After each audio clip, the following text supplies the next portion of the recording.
5 number का एक question आ सकता है आपके में, गोदावरी नदी, कुछ भी नदी का पूछ लेगा कि इनकी विशेषता बताए। अलकनंदा और नंदाकिनी कहाँ मिलती है? तो नंद, देखो यहाँ पे भी नंद आ रहा है, यहाँ पे भी नंद आता है। इस नदी को बिहार का शोक कहा जाता है। मैंने आपको चैप्टर के शुरुआत में ही बता दिया था कि बिहार का शोक इसे क्यों कहते हैं। धोबी घाट, आपने देखा होगा धोबी घाट, दिल्ली की कई सारी फुटेज आती रहती है, ठीक है, जिसमें क्या होता है कि नदी वो नदी लगती नहीं है, ऐसा लगता है कि बर्फ ही बर्फ है। जय हिंद दोस्तों, स्वागत है आपका आपके यूट्यूब चैनल कीटो सक्सेस पर। तो जैसा कि आपको पता है कि हमने आपके साथ एक सफर शुरू करा था जो था 11th क्लास की कंप्लीट इंडियन ज्योग्राफी के लिए, उसी को आगे चलाते हुए आज हम आपके लिए लेके आए हैं एक और ज्योग्राफी का नया चैप्टर, जो रहेगा हमारी अफवाह तंत्र के बारे में। अफवाह तंत्र से क्या मतलब है, क्या होता है अफवाह तंत्र? तो हम कई सारी नदियों में नहाने जाते हैं ना, हरिद्वार जा रहे हैं, प्रयागराज जा रहे हैं, तो नदियां, यमुना नदी सुना होगा, गंगा नदी सुना होगा, तो उन्हीं के बारे में आज हमारे को पढ़ना है कि वो नदियां कहाँ से निकलती हैं, किधर किधर बहती है, कौन से राज्यों में बहती है। ठीक है, आज आप मेरे साथ पढ़ेंगे और आपको एक खुशखबरी मैं देना चाहता हूँ, हमारा टेलीग्राम का चैनल शुरू हो चुका है। आपको हमारे सारी क्लासेस के PDF उसमें फ्री मिलेंगे, फ्री ऑफ कॉस्ट मिलेंगे। बस आपको क्या करना है, उस टेलीग्राम चैनल पर जाना है और वहां पर PDF के लिए एक मैसेज करना है, ठीक है। और इसके बाद इसी को आगे बढ़ाते हुए हम इस चैप्टर को शुरू कर देते हैं। देखो हमारा चैप्टर जो रहेगा वो रहेगा अफवाह तंत्र। अफवाह तंत्र मैंने बता दिया क्या होता है, नदियां और उसकी सहायक नदियां। सहायक नदियां क्या होती है? एक तो होती है मुख्य नदी जो बड़ी नदियां होती है, और कुछ नदियां ऐसी होती है जो छोटी छोटी नदियां उस नदी में आकर मिलती हैं, ठीक है। जैसे प्रयागराज में आप सुना होगा गंगा यमुना सरस्वती का संगम होता है, तो वो छोटी नदियां है, गंगा एक बड़ी नदी है, तो वो सहायक नदी है, ठीक है। उनके द्वारा लाए गए क्षेत्र पर, है ना, जो बहती हैं उन्हीं को हम कहते हैं अफवाह तंत्र, यानी नदियां और उसकी सहायक नदियों के द्वारा जो तंत्र बनाया जाता है उसी को हम कहते हैं अफवाह तंत्र। आइए इस चैप्टर को शुरू करते हैं। देखिए मैंने आपके लिए एक डेफिनेशन लिखी है अफवाह तंत्र की, ठीक है। आप अगर पेपर में आता है तो आप यही डेफिनेशन लिखेंगे। क्या डेफिनेशन है?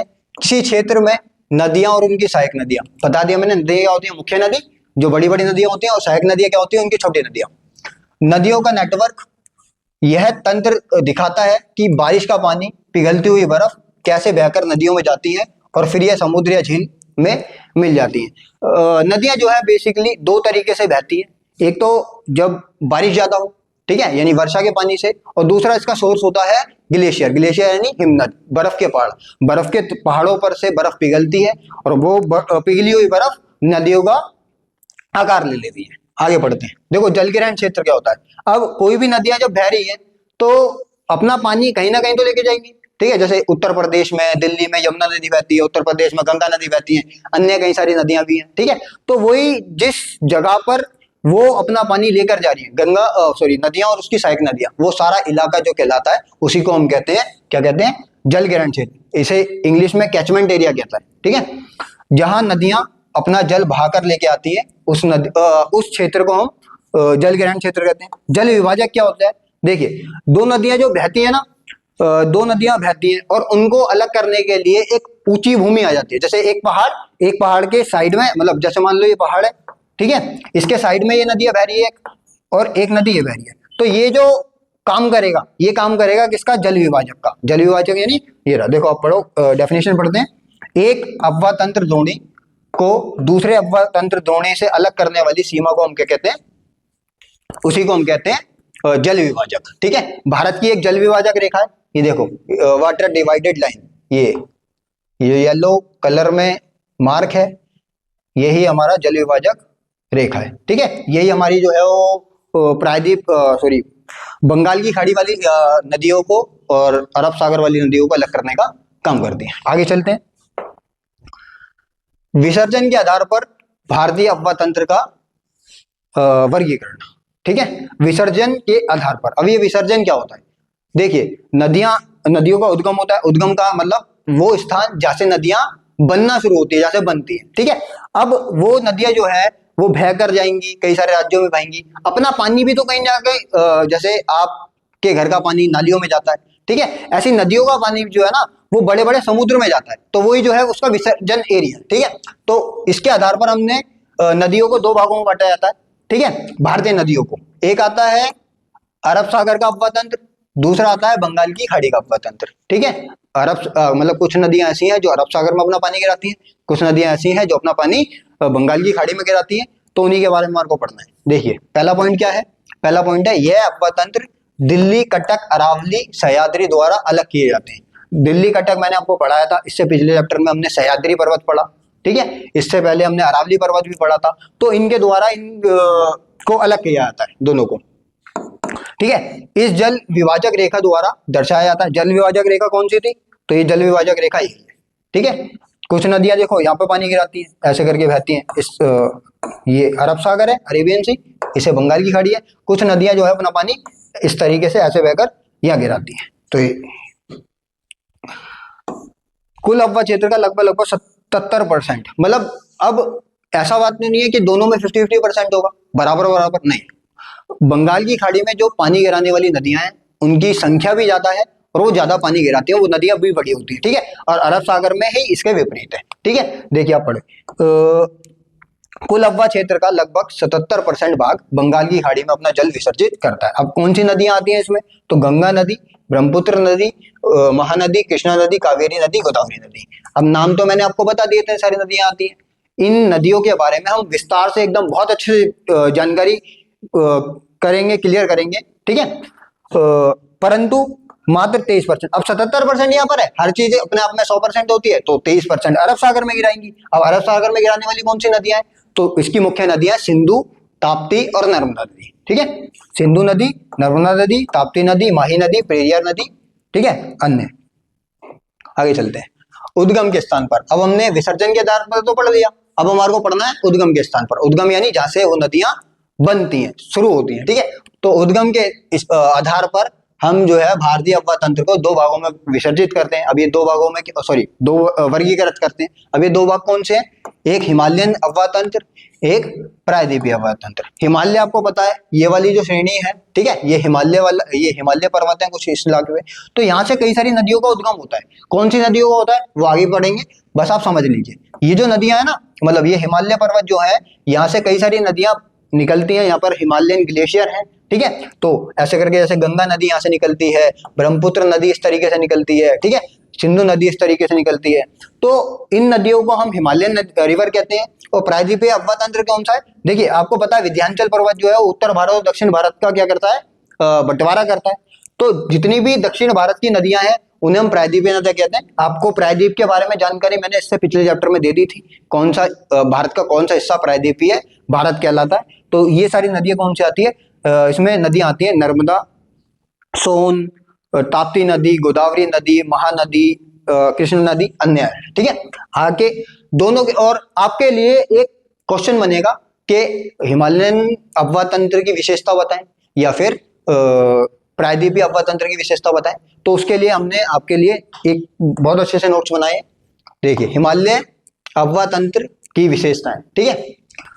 इसमें मुख्य है सिंधु नदी, गंगा नदी, ब्रह्मपुत्र नदी और उसकी सहायक नदियां आती हैं। सिंधु, गंगा, ब्रह्मपुत्र मुख्य है और उस जो छोटी मोटी नदियां उससे मिलती हैं वो उसकी सहायक नदियां हैं। आगे हिमालय अफवाह तंत्र नदियों में वर्ष भर बहता है। देखिए दो तरीके की नदियां होती हैं, एक ऐसी नदियां होती हैं जो पूरे साल बहती हैं, जैसे गंगा नदी हमेशा हमारे को दिखा उसमें पानी दिखेगा हमारे को, वो हमेशा बहती हैं। पर लेकिन कुछ नदियां ऐसी होती हैं जो सिर्फ उस समय ही बहती है जिस समय बारिश होती है। मतलब उनका मतलब कहने का मतलब है उनका स्रोत जो है वो है क्या, वर्षा। जब तक वर्षा रहेगी वो बहेगी, लेकिन जैसी वर्षा बंद होगी कुछ दिनों तक बहेगी, पानी सूख जाएगा, वो बंद हो जाएगी वर्षा, है ना। ऐसी नदियां जो है वो प्रायद्वीपीय भारत में आती है। पर हिमालयन रिवर वर्ष भर बहती है क्योंकि उनका सोर्स जो है वो ग्लेशियर है। बर्फ के पहाड़ हमेशा पिघलते हैं, पूरे वर्ष पिघलते हैं, इसलिए उसमें वो पूरे साल बहती है। इन नदियों का मुख्य स्रोत हिमालय में स्थित ग्लेशियर है। ग्लेशियर को हिंदी में कहते हैं हिमनद। क्या कहते हैं, हिमनद कहते हैं। आगे चलते हैं। यह नदियां अपने पर्वतीय मार्ग में वी आकार की घाटी, अब ये वी आकार की क्या होती है, ये पर्वत है, ऐसे करके पर्वत। तो ये जो घाटी बनती है ना इस तरीके से, यानी नदियां जो है वो इस तरीके की घाटियों में बहकर अपना मतलब चलती हैं, तो उन्हीं को हम वी आकार की घाटी कहते हैं। शिवरेखाएं बनाते हैं, जलप्रपात यानी आपने उत्तराखंड गए होंगे, ठीक है, जलप्रपात देखे होंगे, झरने देखे होंगे ना, जाते हैं कैंपटी वाटरफॉल, ठीक है, तो वही सब है। मैदानों में ये नदियां समतल घाटियों में बहती हैं, गोकुर झीलों का निर्माण करती हैं, विसर्प बनाती हैं। विसर्प क्या होते हैं, आपने देखा होगा कि नदियां जो है वो मैदानों में जाने के बाद इस तरीके से बहने लग जाती है, ऐसा आकार की घाटी, ठीक है। विसर्प, सर्प यानी सांप के आकार की घाटियां बनने लग जाती है ना, तो उसी को कहते हैं हम विसर्प कहते हैं। क्या कहते हैं? विसर्प। इनमें से कई नदियां अपना मार्ग परिवर्तन के लिए जानी जाती है, यानी हिमालयन रिवर कई सारी ऐसी नदियां हैं जो अपना मार्ग परिवर्तन कर देती हैं। अभी इधर से बह रही है तो अपना मार्ग परिवर्तन करके लेफ्ट साइड को बहने लग जाएंगी, तो यही होता है ना। ठीक है। इसमें सबसे मुख्य नदी जो है वो कोसी नदी है। कोसी नदी को बिहार का शोक कहते हैं। देखिए मैंने लिखा है बिहार का शोक। क्यों कहते हैं बिहार का शोक? हर वर्ष बिहार में जो बाढ़ आने का सबसे बड़ा कारण है वो क्या है? कोसी नदी है। क्योंकि ये जो है अपना मार्ग परिवर्तन कर देती है। मार्ग परिवर्तन यानी जिस रास्ते से बहती है वो बदल देती है, और रास्ता बदल देती है। तो जहां से रास्ता बदलती है उस इलाके में हर वर्ष मानसून की वजह से बाढ़ आ जाती है। ठीक है, आगे चलते हैं। अब मैंने आपको बताया था कि हम जो है वो सारी नदियों को एक एक करके पढ़ेंगे। तो ये जो है पहली हमारी बड़ी नदी है, सबसे महत्वपूर्ण मानी जाती है। ठीक है, आपके एग्जाम में एक नदी आने की पूरी संभावना है। मैंने अपने बच्चों को जो ऑफलाइन में पढ़ते हैं उनको भी बताता हूँ कि नदियां जो है वो मुख्यतः 5 नंबर का एक क्वेश्चन आ सकता है आपके में, गोदावरी नदी, कुछ भी नदी का पूछ लेगा कि इनकी विशेषता बताएं। मैंने नोट्स में आपके लिए विशेषता सारी लिखी है, आप पढ़ेंगे। सिंधु नदी तंत्र। सिंधु नदी तंत्र क्या होता है? सिंधु नदी और उसकी सहायक नदियों के द्वारा बनाए जाने वाला तंत्र, जिस जगह पर वो पानी लेके आती है, कहाँ से वो उद्गम होता है, उसी को हम सिंधु नदी तंत्र कहते हैं। आइए इनकी विशेषताओं को पढ़ते हैं। कुल लंबाई 2880 किलोमीटर है, पर लेकिन ये पूरी तरीके से भारत में नहीं बहती। ये तिब्बत से निकलती है, ठीक है, भारत में भी बहती है और पाकिस्तान में जाती है। तो इसलिए भारत में इसकी जो लंबाई है वो कितनी है? 1114 किलोमीटर। क्षेत्रफल कितना है? क्षेत्रफल यानी सहायक नदियों के द्वारा एक क्षेत्र बनाया जाता है, भारत का क्षेत्रफल है, वैसे इस नदी का भी क्षेत्रफल है। कितना है? 3,21,279 किलोमीटर, सॉरी 89 किलोमीटर। उद्गम स्थल बोखरचू ग्लेशियर, बोखरचू हिमनद, मानसरोवर झील, कैलाश पर्वत तिब्बत से निकलती है। और ये जो कैलाश पर्वत मतलब ऊंचाई कितनी है इसकी? तो 4164 मीटर की ऊंचाई पे एक पहाड़ी है जहां से ये निकलती है। ठीक है, लद्दाख और जास्कर, मैंने 2 श्रेणियां बताई थी। ठीक है, कौन सी श्रेणियां बताई थी? मैंने बताई थी काराकोरम, लद्दाख और जास्कर। ट्रांस हिमालय की श्रेणियां बताई थी ना मैंने, तो वही उन दोनों लद्दाख और जास्कर के बीच में बहती है, 2 पहाड़ों के बीच में। तिब्बत में इसे सिंगी खंभम के नाम से जाना जाता है, और पाकिस्तान की ये राष्ट्रीय नदी है। जैसे हमारे भारत की राष्ट्रीय नदी कौन सी है मैं आपको बताऊंगा, पर उससे पहले आप कमेंट करेंगे, जल्दी बताइए। देखिए मैं आपको समझा देता हूँ। ये सिंधु नदी है, ठीक है, इस तरीके से बहती है, भारत में प्रवेश करती है, बहते हुए ये देखिए, ये इस तरीके से बहते हुए सिंधु नदी जो है पाकिस्तान में प्रवेश करती है। पाकिस्तान में प्रवेश करने के बाद इस तरीके से बहती है, पंचनदमुख से मिलती है, अभी मैं बताऊंगा पंचनदमुख क्या है, और अपना पानी जो है वो इस तरीके से बंगाल की अरब सागर में गिरा देती है। ठीक है, आगे चलते हैं। देखिए सिंधु नदी समझौता बहुत महत्वपूर्ण है। भारत ने अभी सिंधु नदी जल समझौते को खत्म कर दिया। ठीक है, किस 2 देशों के बीच में हुआ? तो सबसे पहले 1960 में हुआ, भारत और पाकिस्तान के बीच में। भारत और पाकिस्तान के बीच में सिंधु नदी और उसकी सहायक नदियों को लेकर विवाद चलता रहता है, लड़ाई झगड़ा होते रहते हैं। ठीक है, तो उस विवाद को सुलझाने के लिए 1960 में एक समझौता किया जाता है, जिसे हम कहते हैं सिंधु जल समझौता। ये किसके लिए था? ये सिंधु नदी और उसकी सहायक नदियों के लिए था, भारत और पाकिस्तान के बीच में हुआ। आगे चलते हैं। सहायक नदियां कौन सी है? श्योक, गिलगिट, जास्कर, हुंजा, नुब्रा और शिगार। ठीक है, उद्गम हिमालय से होता है, इन सारी नदियों का हिमालय से उद्गम होता है। दाहिने तट की, अब जैसे नदियां हैं इस तरीके से, ये वाली इस तरीके से बह रही है यहाँ, ठीक है, पाकिस्तान में इस तरीके से बहती है ना, तो इसकी इधर की साइड की जितनी भी नदियां होंगी उसे हम कहेंगे दाएं हाथ की, और इधर की साइड की जितनी भी होंगी उसे हम कहेंगे बाएं हाथ की। ठीक है, सॉरी ये बाएं होगा राइट, और ये लेफ्ट होगा। आगे चलते हैं। खुर्रम, तोची, गोमल, विबाओ और शंकर, सुलेमान श्रेणियां हैं, इसी के अंतर्गत आती है। आगे चलते हैं। पंचनदमुख सबसे महत्वपूर्ण चीज। ठीक है, पंजाब में जो है वो पंजाब की 5 प्रमुख नदियां हैं, झेलम, चेनाब, रावी, व्यास, सतलुज। झेलम, चेनाब, रावी, व्यास, सतलुज, ये 5 नदियां मिलकर पंचनदमुख का निर्माण करती है ना। और पंजाब को हम क्या कहते हैं कि 5 नदियों की मिट्टियों से लाया गया प्रदेश जो है वही है पंजाब। एक एक करके इन सारी नदियों के बारे में हम पढ़ेंगे। झेलम नदी, उद्गम स्थल वैरीनाग झील, पीर पंजाल, गिरिपद। आपको बस क्या याद रखना है कि उद्गम कहां से होता है और किस जगह पर ये सिंधु नदी से मिलती है, बस इतना याद रखना है, ज्यादा कुछ याद रखने की जरूरत नहीं है। यह नदी श्रीनगर और वुलर झील से बहते हुए गहरे महाखंडों से गुजरती है, महाखंड यानी गड्ढे पाए जाते हैं इसमें। पाकिस्तान में जंग के निकट ये चेनाब नदी से मिलती है। अगली नदी को देखते हैं, चेनाब रिवर, सिंधु की सबसे बड़ी सहायक नदी है। ठीक है, अब चेनाब नदी जो है वो सिंगल कोई नहीं है, दो नदियां आपस में एक साथ मिलती हैं जिनका नाम है चंद्र, मतलब दो नदी धाराएं चंद्रा और भागा, ये दोनों आपस में मिलती हैं और उसके बाद जब ये मिल जाती हैं तो उसका नाम पड़ जाता है क्या, चेनाब। ठीक है, और यह पाकिस्तान में प्रवेश करने से पहले 1180 किलोमीटर बहती है और पाकिस्तान के बाद फिर अपना पानी कहाँ गिराती है, सिंधु नदी में मिलकर अरब सागर में। आगे चलते हैं, रावी नदी, उद्गम स्थल कुल्लू पहाड़ी, कहाँ पर है कुल्लू पहाड़ी, अब बताएंगे, रोहतांग दर्रा। अब ये दर्रे क्या होते हैं, ये दर्रे होते हैं पहाड़ों के बीच में कुछ स्थान होते हैं, गहरी गहरी गुफाएं होती हैं, तो उसी को हम कहते हैं रोहतांग दर्रा। चेनाब नदी में मिलती है, रावी नदी चेनाब नदी में मिलती है, यह है पीर पंजाल व धौलाधर के बीच मिलती है। अभी पीर पंजाल कहाँ है और धौलाधर कहाँ है, यहाँ पर हमारे को कमेंट में बताएंगे। व्यास नदी, उद्गम स्थल व्यास कुंड, हिमाचल प्रदेश में मतलब निकलती है, वहां से उद्गम होता है, सतलुज नदी में अपना पानी गिराती है। और हरीके बैराज, हरीके बैराज क्या एक बांध है, पंजाब का मुखिया बांध है, पंजाब और राजस्थान तक को पानी पहुंचाता है। राजस्थान में जो खेती की जाती है वो हरीके बैराज के द्वारा ही की जाती है। मतलब एक इंपॉर्टेंट है, बहुत ज्यादा इंपॉर्टेंट है, पूछ लिया जाएगा कि हरीके बैराज किस राज्य में स्थित है, तो हरीके बैराज पंजाब में स्थित है। आगे चलते हैं, सतलुज रिवर, उद्गम स्थल राकसताल झील, आप बताएंगे राकसताल झील का है, कैलाश पर्वत, कैलाश पर्वत यानी तिब्बत में, कहीं भी कैलाश पर्वत है तिब्बत में। यह पंजाब में हिमाचल प्रदेश के शिवकिला दर्रे, शिवकिला दर्रे कहाँ है, शिवकिला दर्रा हिमाचल प्रदेश से होकर ठीक है प्रवेश करती है।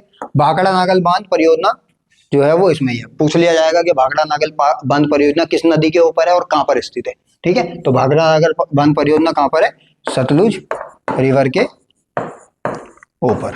मतलब बांध परियोजना ये होती क्या है, इसे कहते हैं, इसे मतलब इसका यूज जो कराया जाता है वो खेती को पानी पहुंचाने के लिए और इलेक्ट्रिसिटी बनाने के लिए, मतलब बहुउद्देशीय परियोजना भी कहते हैं। इसका उद्देश्य एक से ज्यादा होता है। गंगा नदी तंत्र important, most most most important है, मोस्ट इंपॉर्टेंट गंगा नदी तंत्र। आप पहले देख लीजिए, मैं आपको बता देता हूँ, गंगा नदी जो है भारत की राष्ट्रीय नदी, आप सभी को पता है। ठीक है, और जो है भारत में इसका धार्मिक तौर पर बहुत बड़ा नाम है। आपने देखा होगा गंगा स्नान करने के लिए लोग जाते हैं, है ना, तो उसी के बारे में हमारे को पढ़ना है।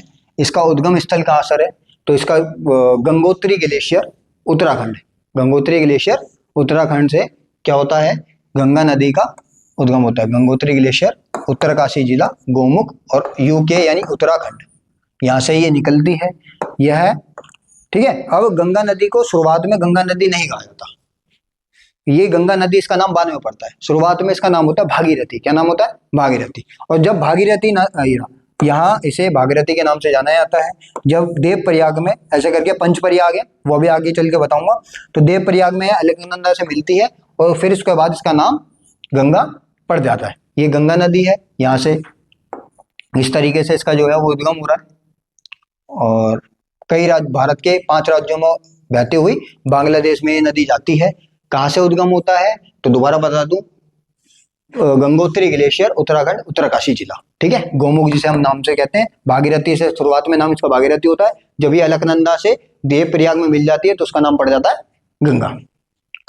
तो मैंने बताया था आपको पंच प्रयाग के बारे में पढ़ेंगे, तो पंच प्रयाग क्या है, देखिए सबसे पहला आता है विष्णु प्रयाग, फिर आता है नंद प्रयाग, कर्ण प्रयाग, रुद्र प्रयाग और देव प्रयाग। ठीक है, अब सबसे पहले आता है अलकनंदा और धौलीगंगा का मिलन कहाँ होता है, पूछ लिया जाएगा कि अलकनंदा और धौलीगंगा कहाँ मिलते हैं, तो अलकनंदा और धौलीगंगा मिलते हैं विष्णु प्रयाग में। अलकनंदा, देखिए एक चीज में कॉमन है, अलकनंदा अलकनंदा अलकनंदा अलकनंदा अलकनंदा। ठीक है, हमारे को बस इतनी ये नदियां याद रखनी है, ये याद रखना और ये याद रखना कि कौन सा प्रयाग में मिलती है। अलकनंदा और नंदाकिनी कहाँ मिलती है, तो नंद, देखो यहाँ पे भी नंद आ रहा है, यहाँ पे भी नंद आता है, तो दोनों से बन जाएगा। कर्ण प्रयाग क्या होता है, अलकनंदा और पिंडारी नदी।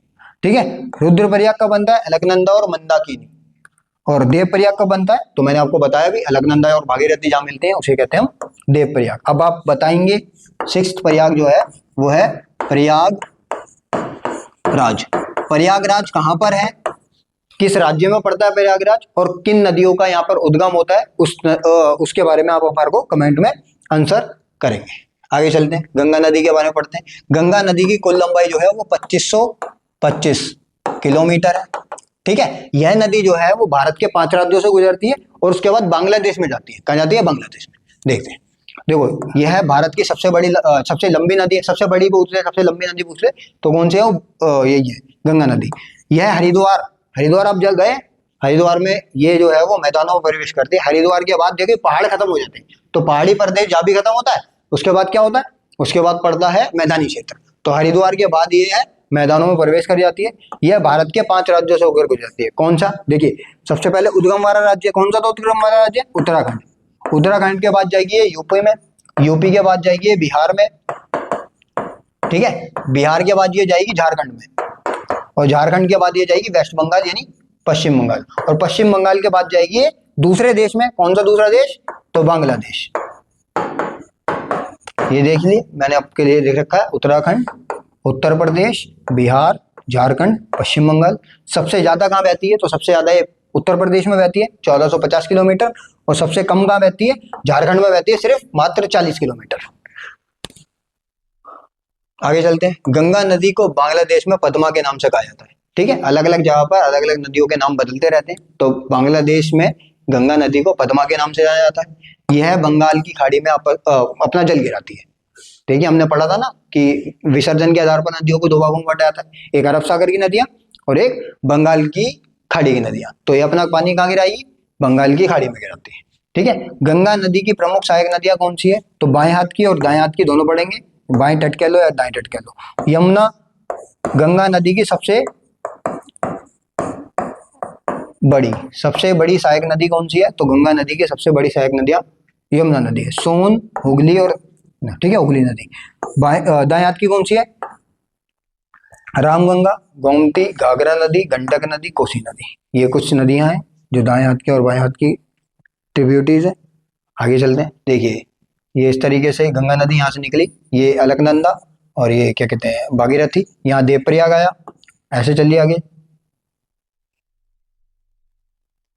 बांग्लादेश में गई, और अपना पानी यहाँ पर बंगाल की खाड़ी है, तो अपना पानी इस तरीके से बंगाल की खाड़ी में। ये एक सी सहायक नदियां हैं, शारदा नदी, घाघरा नदी, गंडक नदी, कोसी नदी, ठीक है, और चंबल नदी, सिंधु नदी, सिंध नदी, बेतवा, केन, ये यमुना की सहायक नदी है, और सोन नदी है इस तरीके से।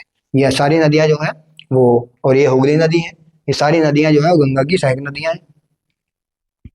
आगे चलते हैं, यमुना नदी जो एक एक करके सारी नदियों के बारे में हमारे को पढ़ना था, तो मैंने अभी आपको बताया था कि यमुना नदी जो है वो गंगा की सबसे बड़ी सहायक नदी है, उसके बारे में पढ़ते हैं। यह गंगा की सबसे बड़ी सहायक नदी है, यह सबसे लंबी है। उद्गम स्थल, जैसे गंगा का उद्गम स्थान था गंगोत्री ग्लेशियर, ऐसे ही यमुना का जो उद्गम स्थान है वो यमुनोत्री ग्लेशियर, बुंदरपुर चोटी, उत्तराखंड। यह गंगा में उत्तर प्रदेश में प्रयागराज में मिलती है, और कुल लंबाई इसकी 1350 किलोमीटर है। ठीक है, और प्रयागराज में मिलने के बाद गंगा के नाम से ही फिर इसे जाना जाता है। गंडक रिवर दूसरी पढ़नी है हमारे को, यह 2 धाराओं के मिलने से बनती है, काली गंडक और त्रिशूल गंगा। उद्गम स्थान नेपाल के हिमालय में धौलाधर पर्वत और माउंट एवरेस्ट के बीच में से होता है, दोनों पर्वतों के बीच में से निकलती है। यह बिहार में सोनपुर में मिलती है, मतलब बिहार के सोनपुर इलाके में, ठीक है, गंगा नदी से जाकर मिल जाती है। कौन सी रिवर? गंडक रिवर। आगे चलते हैं, घाघरा नदी उद्गम स्थान, ठीक है, माप चा चुंगो हिमनद, तिब्बत से ही निकलती है, भारत में इसका वो उद्गम नहीं है। शारदा नदी मैदानों में आकर इससे मिलती है। यह गंगा की मतलब गंगा से मिलने के लिए छपरा में। हमारे को बस ये सहायक नदियां जो है ना उसका एक उद्गम स्थान याद रखना है, और दूसरा क्या याद रखना है? दूसरा ये याद रखना है कि वो गंगा से या फिर मतलब जो भी मुख्य नदी है उससे कहाँ जाकर ये मिल जाती है। ठीक है, आगे चलते हैं, कोसी नदी उद्गम स्थान का है माउंट एवरेस्ट के उत्तर में से, north of the mount Everest, Tibet. इस नदी को बिहार का शोक कहा जाता है। मैंने आपको चैप्टर के शुरुआत में ही बता दिया था कि बिहार का शोक इसे क्यों कहते हैं, क्योंकि यह नदी अपने मार्ग परिवर्तन के लिए जानी जाती है। हर साल जो है बिहार में इसकी वजह से बाढ़ आती है, लोग जो है वो मतलब परेशान होते हैं इसकी वजह से। यह सप्तकोशी का निर्माण करते हैं। सप्तकोशी यानी 7 नदियों को मिलने से जो बनता है। दामोदर नदी इसका उद्गम स्थान जो है वो छोटा नागपुर पठार के पूर्व से होता है। यह बंगाल का शोक कहा जाता है। अब जिस तरीके से कोसी नदी बिहार का शोक है, उसी तरीके से बंगाल का शोक क्यों कौन सा है? दामोदर नदी। क्यों है बंगाल का शोक? क्योंकि ये जो है वो बंगाल में बाढ़ लाती आसानी से, ठीक है। और इसके ऊपर एक परियोजना है दामोदर घाटी परियोजना, वही बांध परियोजना जिसे कहते हैं ना, बहुउद्देश्य परियोजना, उसी तरीके की। आगे चलते हैं। सरयू नदी उद्गम स्थान नेपाल हिमालय में, ठीक है, मिलान हिमनद से। यह भारत व नेपाल की सीमाओं के साथ बहती है और यह नदी घाघरा नदी में जाकर मिल जाती है। घाघरा नदी आपको बताया था, ठीक है। आगे चलते हैं। सोन नदी। अब ये जो सोन नदी है ना, ये जो है वो प्रायद्वीपीय भारत की नदी है। तो अभी हम हिमालयन रिवर पढ़ रहे हैं, तो यहाँ क्यों पढ़ रहे हैं भैया इसे? तो इसलिए मतलब इसे जो है इसलिए पढ़ रहे हैं यहाँ पर क्योंकि ये गंगा की सहायक नदी है इसलिए, ठीक है, इसलिए पढ़ रहे हैं। उद्गम स्थान इसका क्या है? अमरकंटक पठार। अभी अमरकंटक पठार है मध्य प्रदेश में, एमपी यानी मध्य प्रदेश, ठीक है। आगे चलते हैं। यह नदी बिहार में आरा के पास गंगा नदी में मिल जाती है। आगे चलते हैं। गंगा नदी तंत्र हमारा बहुत अच्छे से कंप्लीट हो गया, आपने बहुत अच्छे से पढ़ा होगा, ठीक है। इसी तरीके से हम आगे चलकर अब ब्रह्मपुत्र नदी को पढ़ेंगे। ब्रह्मपुत्र नदी के बाद हमारा जो है वो टॉपिक बदलेगा, फिर आ जाएगी हमारी प्रायद्वीपीय नदियां। आइए समझते हैं ब्रह्मपुत्र नदी तंत्र को। देखो ब्रह्मपुत्र नदी तंत्र, इसका उद्गम कहाँ होता है? तो भारत से नहीं होता। कहाँ से होता है फिर? भारत से नहीं होता, बल्कि कहाँ से होता है? तिब्बत, मानसरोवर झील, वही मानसरोवर झील। अब मानसरोवर झील से क्वेश्चन एक ऐसा आता है, आपको पता ही है, एक एक नंबर के क्वेश्चन आएंगे 30, ठीक है। तो पूछ लेगा कि कौन सी दो नदियां ऐसी हैं जिनका उद्गम स्थान एक ही है। तो एक तो मानसरोवर झील से कौन सी नदी निकलती है? ब्रह्मपुत्र नदी निकलती है। और सेकंड जो रिवर है वो कौन सी रिवर है? सिंधु नदी। सिंधु और ब्रह्मपुत्र नदियों का उद्गम स्थान जो है वो लगभग सेम है, ठीक है। और चेमा युंगडुंग ग्लेशियर, मानसरोवर झील, कैलाश पर्वत, वो भी कैलाश पर्वत में था, ये भी कैलाश पर्वत में, ठीक है। प्रवाहित क्षेत्र कहाँ पर इस प्रवाहित होते हैं? तो तिब्बत में है ना, चीन, भारत, और फिर भारत के बाद ये बांग्लादेश में जाती है। अभी आपको दिखाऊंगा छाया क्षेत्र क्या है इसका, ठीक है। तिब्बत में इसको सांगपो के नाम से जाना जाता है। अरुणाचल प्रदेश में इसे दिहांग के नाम से जाना जाता है। असम में इसे ब्रह्मपुत्र के नदी के नाम से जाना जाता है। और बांग्लादेश में इसे जमुना कहा जाता है। दोबारा मैं बता दूं, इस नदी को अलग अलग स्थान पर अलग अलग नाम से जाना जाता है। तिब्बत में इसे सांगपो कहते हैं, अरुणाचल प्रदेश में इसे दिहांग कहते हैं, असम में इसे ब्रह्मपुत्र नाम जो पड़ता है वो असम में पड़ता है, और फिर उसके बाद लास्ट में जब ये बांग्लादेश में चली जाती है तो उसको जमुना के नाम से जानते हैं, ठीक है। ऐसे ही मैंने गंगा के बारे में बताया था आपको, गंगा को किस नाम से जाना जाता है? तो गंगा को कहते हैं पद्मा नदी। आगे चलते हैं। देखिए ये जो रेड से मार्क कर रखा ना, ये नदी जो है वो ब्रह्मपुत्र नदी है। इस तरीके से देखो, सांगपो नदी लिखा है यहाँ पर, फिर इसके बाद ये अरुणाचल प्रदेश है, यहाँ पे दिहांग नदी लिखा है। दिहांग नदी के बाद ये ब्रह्मपुत्र नदी असम में पड़ गया इसका नाम। और आगे चलकर जब यहाँ ये बांग्लादेश में हो जाती है तो इसको यहाँ पे जानते हैं जमुना के नाम से, जमुना, ठीक है। और फिर इसके बाद जो है देखिए, ये गंगा नदी है, गंगा नदी का तंत्र है। अब ये ब्रह्मपुत्र नदी यानी जमुना नदी और पद्मा, ठीक है, क्योंकि गंगा नदी को बांग्लादेश में पद्मा नदी के नाम से जानते हैं। जब ये आपस में मिल जाती है तो ये तीसरी रिवर बन जाती है। अब इसका नाम क्या है? तो इसका नाम पड़ता है मेघना। यानी कहने का मतलब ये है कि दोबारा मैं बता दूं आपको, जब जमुना नदी बांग्लादेश में, जमुना नदी किसे कहते हैं? ब्रह्मपुत्र नदी को। बांग्लादेश में गंगा नदी का नाम क्या होता है? पद्मा। जब जमुना और पद्मा आपस में मिलते हैं तो मेघना बनाते हैं। आगे चलते हैं। देखिए मैंने लिख रखा है, हेरा, इसकी कुल लंबाई 2900 किलोमीटर है। भारत में इसकी लंबाई 900 किलोमीटर है। बांग्लादेश में यह जमुना के नाम से जानी जाती है। बांग्लादेश में यह पद्मा से मिलकर मेघना कहलाती है, ठीक है। मैंने आपको बताया था ना, पद्मा और जमुना मिलकर मेघना बनाते हैं। और ये सबसे मोस्ट इंपोर्टेंट चीज है, मोस्ट इंपोर्टेंट। अब ये क्या है मोस्ट इंपोर्टेंट? सुंदरवन डेल्टा। अब ये डेल्टा क्या होते हैं? नदियां जब बंगाल की खाड़ी में गिरती हैं, बंगाल की खाड़ी की सारी जितनी भी नदियां हैं वो सब डेल्टा का निर्माण करती है। डेल्टा क्या होता है? इस तरीके से नदियां है भाई, ये पानी लेके आई ऐसा करके, ठीक है। अब ये पानी के साथ साथ कुछ गाद भी लाती है। गाद का मतलब मिट्टी, कंकड़, पत्थर। तो जब ये नदियां ऐसे गिरती है ना, तो अपने इस इलाके पे ऐसे करके त्रिभुजाकार आकृति बनाती है। यहाँ अपना गाद जो है वो जमा कर देती है। ये त्रिभुजाकार आकृति जो होती है ना, इसी को हम क्या कहते हैं? इस तरीके से बनता है, इसी को हम क्या कहते हैं? इसी को हम कहते हैं डेल्टा। क्या कहते हैं? डेल्टा। दुनिया का सबसे बड़ा, विश्व का सबसे बड़ा नदी डेल्टा जो है उसका नाम है सुंदरवन डेल्टा। यह बांग्लादेश और भारत के दोनों के बीच में है और गंगा और ब्रह्मपुत्र नदी के मिलने से बनता है। अब गंगा ब्रह्मपुत्र नदी कौन सी नदी है? तो बता दिया।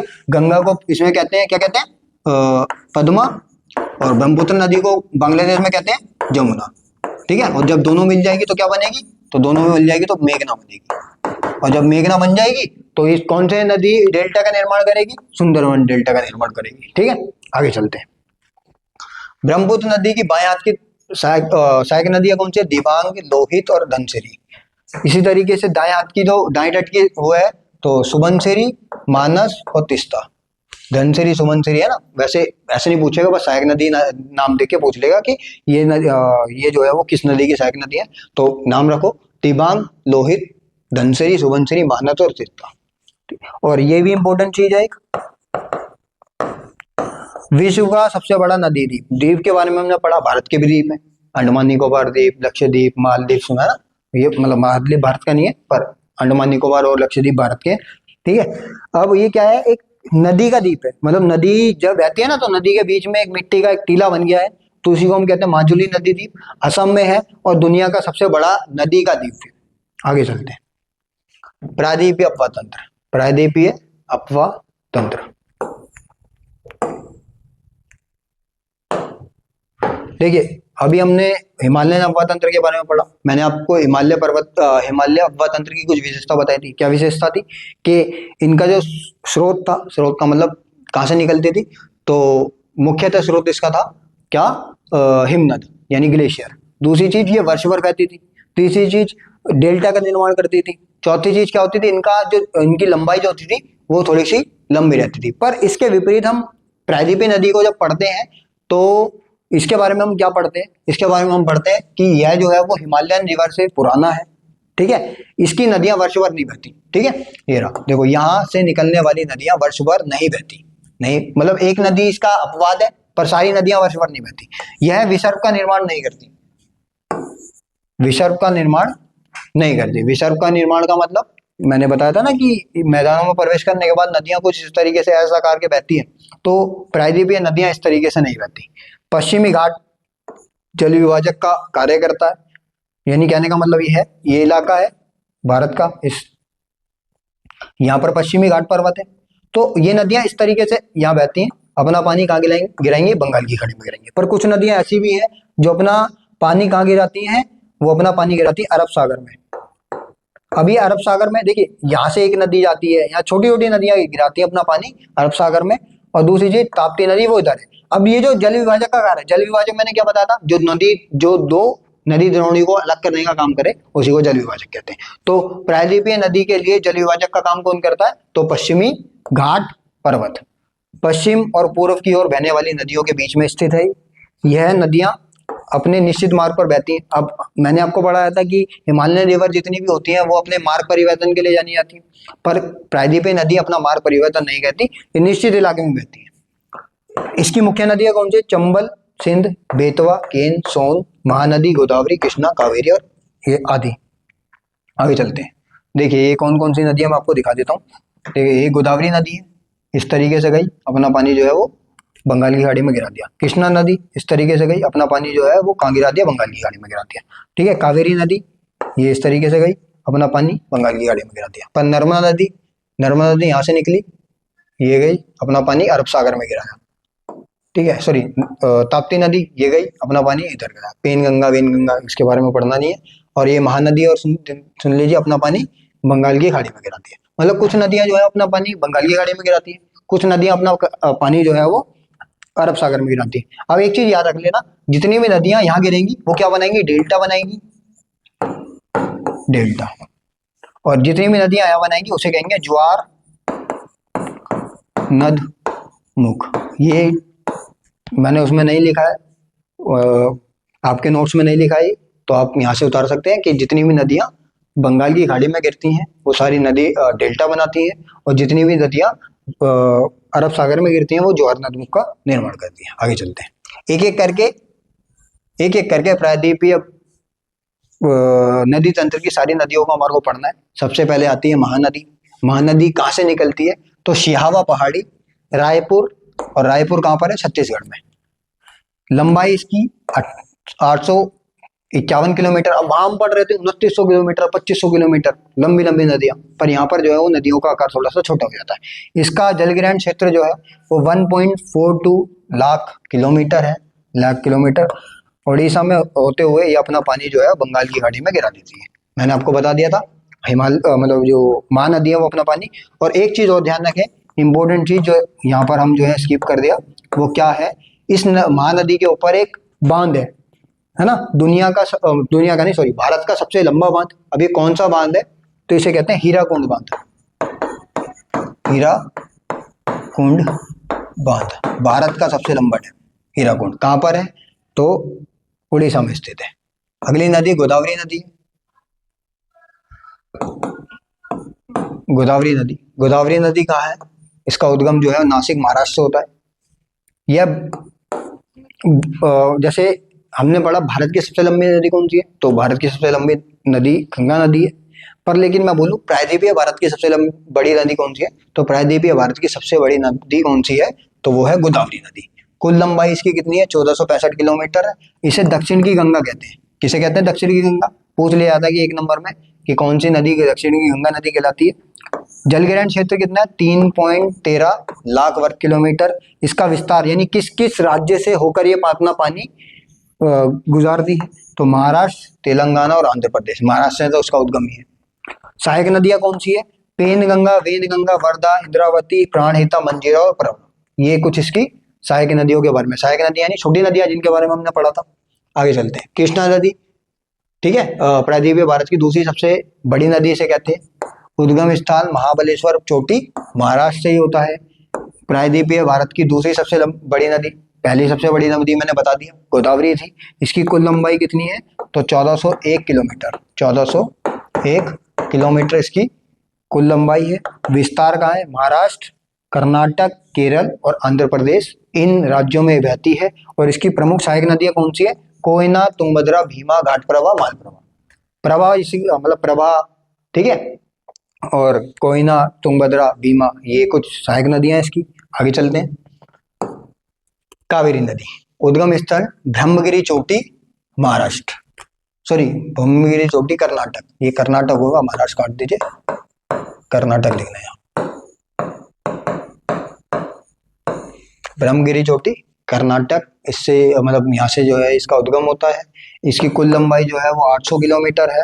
यह नदी लगभग लगभग पूरे वर्ष बहती है। मैंने आपको बताया था कि प्रायद्वीपीय भारत की सारी नदियां जो है वो वर्ष भर नहीं बहती, पर लेकिन सिर्फ एकमात्र इसका अपवाद है।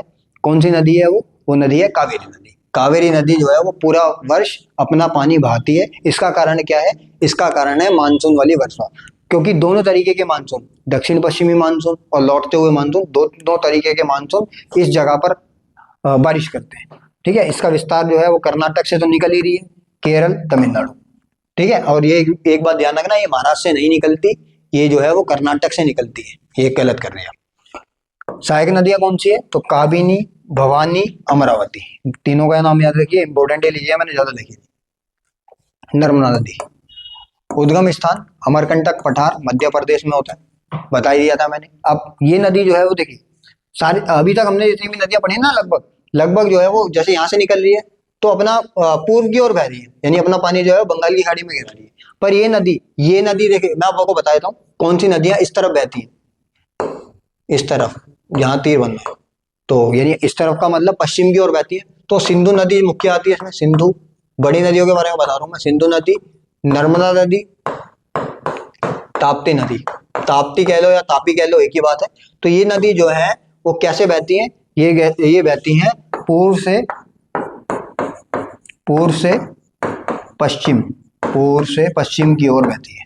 और पश्चिम की ओर बहेंगी तो अपना पानी अरब सागर में गिराएंगी, और अरब सागर में अगर पानी गिराएंगे अपना तो क्या बनाएंगी, तो बनाएंगी ज्वार नदमुख। क्या बनाएंगे, ज्वार नदमुख। इसकी नर्मदा नदी की कुल लंबाई 1312 किलोमीटर है।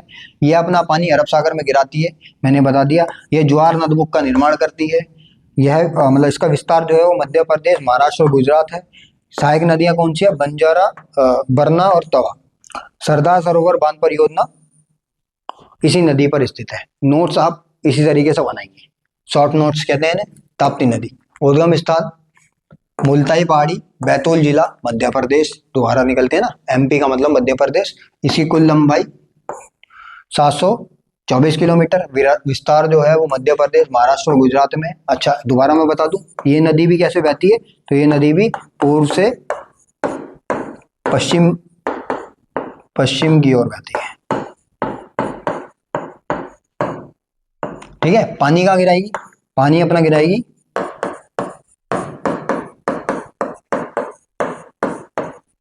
कहाँ गिराती है पानी, तो पानी दोबारा अरब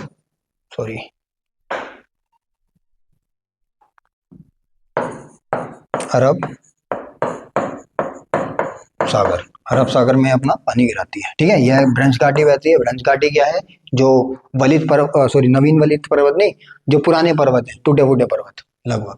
लूनी नदी के बारे में हमारे को पढ़ना है।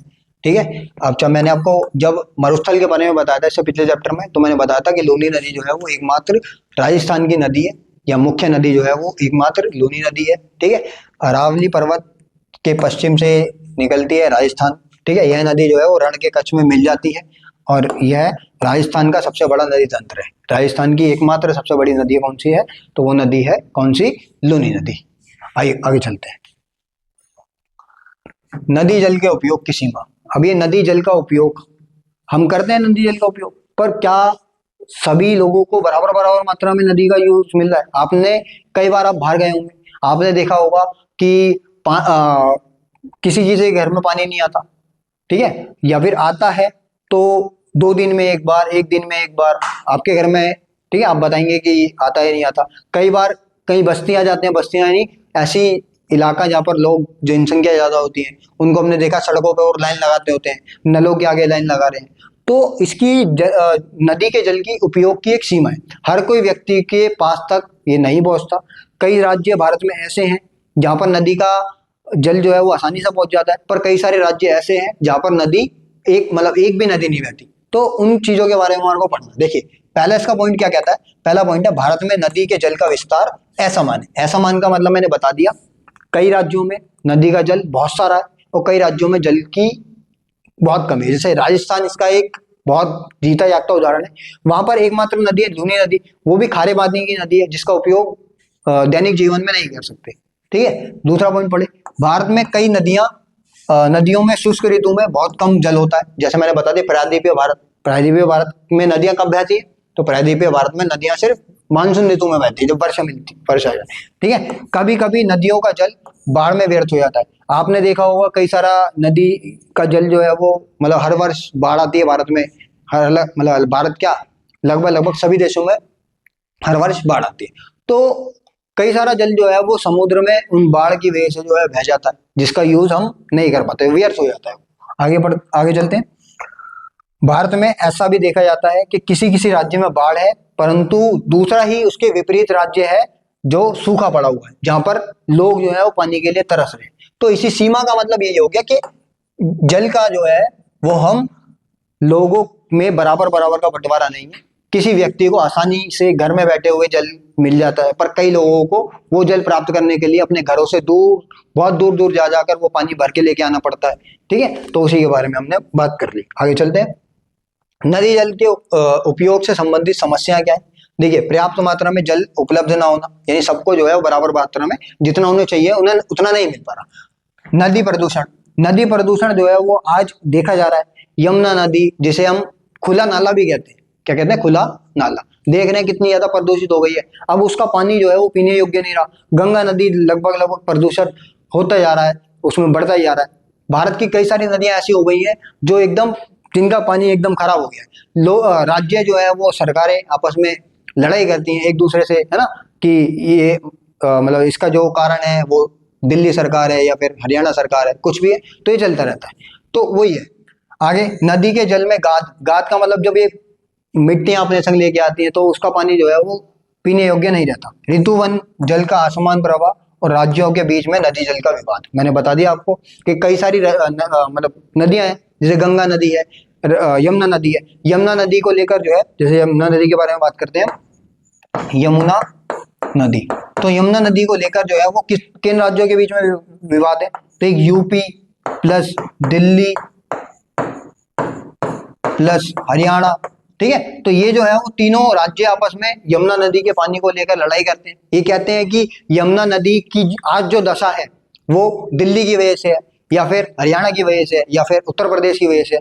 तो ये चलता रहता है ना। तो मतलब नदियों के बीच में विवाद जो है वो चलता रहता है, जल के पानी को लेकर भी और उसके प्रदूषण को लेकर भी।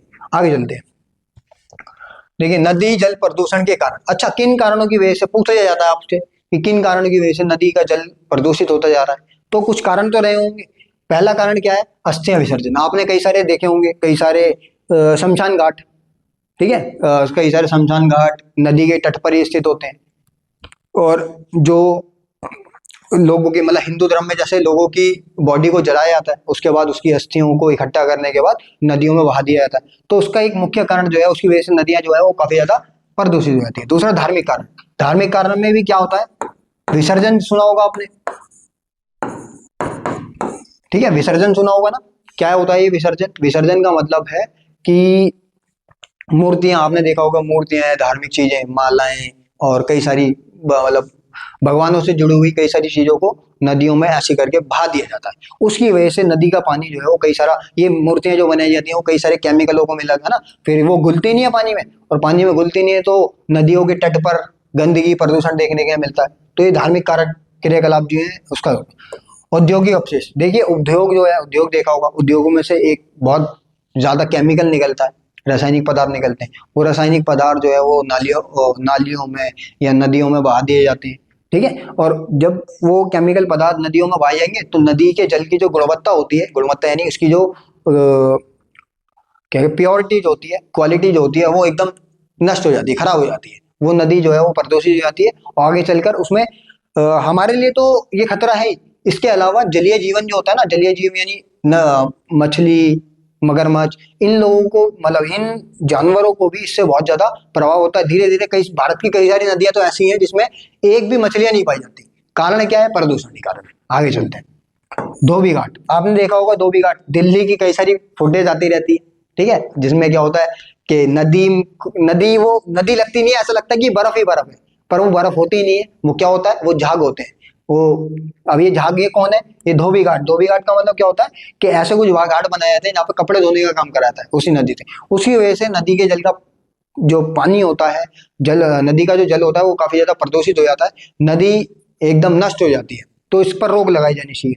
नाले, नालों, आपने देखा होगा कि दिल्ली में कई सारे नाले जो है यमुना नदी में आकर गिरते हैं, है ना, अपना पानी जो गंदगी लेके आते हैं, उसकी वजह से नदी का जो जल है वो एकदम खराब हो जाता है, प्रदूषित। तो इन सारी चीजों पर रोक लगाई जानी चाहिए। अब अगर देखिए, अभी तो कारण पूछ लिया गया, अब इससे पूछे जाए कि निवारण क्या है, ठीक है। तो इन सब चीजों पर रोक, इसके अलावा जुर्माना लगाया जाना चाहिए जो भी ये करता हुआ पाया गया, है ना, मतलब कपड़े धोता हुआ या फिर मतलब नाले का, तो ये सरकार का ही डिसीजन है, ठीक है। दूसरी चीज, औद्योगिक अपशिष्ट को डालता हुआ कोई पाया गया, ठीक है, धार्मिक कार्यकलाप जैसे मूर्ति विसर्जन करने जाते हैं, तो उसके लिए एक अलग स्पॉट बनाया जाना चाहिए जहाँ पर ये सारी चीजें की जाए, क्योंकि किसी की धार्मिक भावनाओं को भी नष्ट नहीं, ठेस नहीं पहुंचनी चाहिए। और अस्थि विसर्जन का एक उपाय ढूंढना चाहिए जिससे क्या हो सके, जिससे नदी को प्रदूषित होने से बचाया जा सके। ठीक है, आगे चलते हैं। वैसे तो हमारा चैप्टर खत्म हो चुका है, ठीक है। तो आपको ये चैप्टर कैसा लगा?